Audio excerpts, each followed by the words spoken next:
Shoutout nga pala sa mga katulad kong rider at saka sa mga driver. Pagdating sa stoplight, huwag na sana tayong humabol. Kasi napakadelikado. Dito sa stoplight na madalas ako nakakakita ng humahabol dito. One time banggaan na rin dito. Kaya ingat-ingat lang sana sa pagmamaneho. Kasi hindi natin alam, kakamadali natin. Baka lalo pa tayo maabala.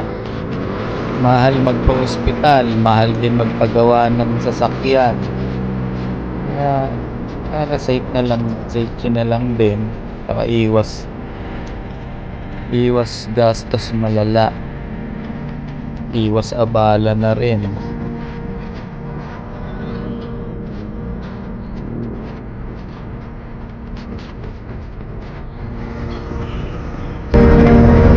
Nasasabi ko na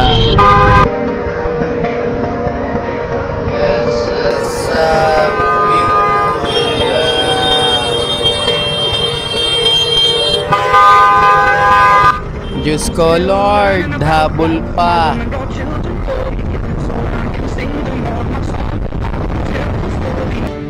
Another one.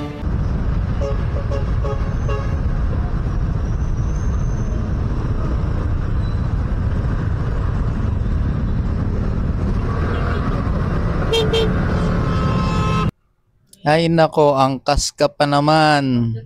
Habol pa. One day later. Nandito na naman tayo sa stoplight na to. At ayan na nga. Ay, Diyos ko Lord. Walang pagbabago.